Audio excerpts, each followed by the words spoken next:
যাই হোক পিয়নটা হয়ে গেল, ইন্টারভিউ তো নিতাম চাকরির সময় তো যেতেছি তখন লোক মনে হয় আইছে মোটামুটি সবাই বুঝছি।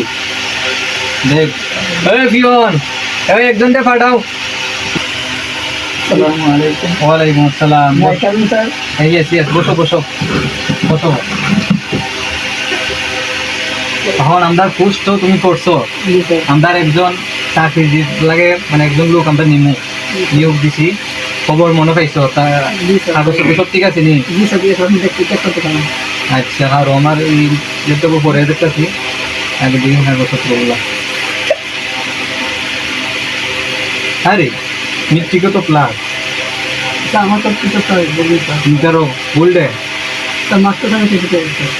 যাই হোক আলহামদুলিল্লাহ সার্টিফিকেটের মান তো খুব ভালো। তো সার্টিফিকেট ভালো, কোনো কি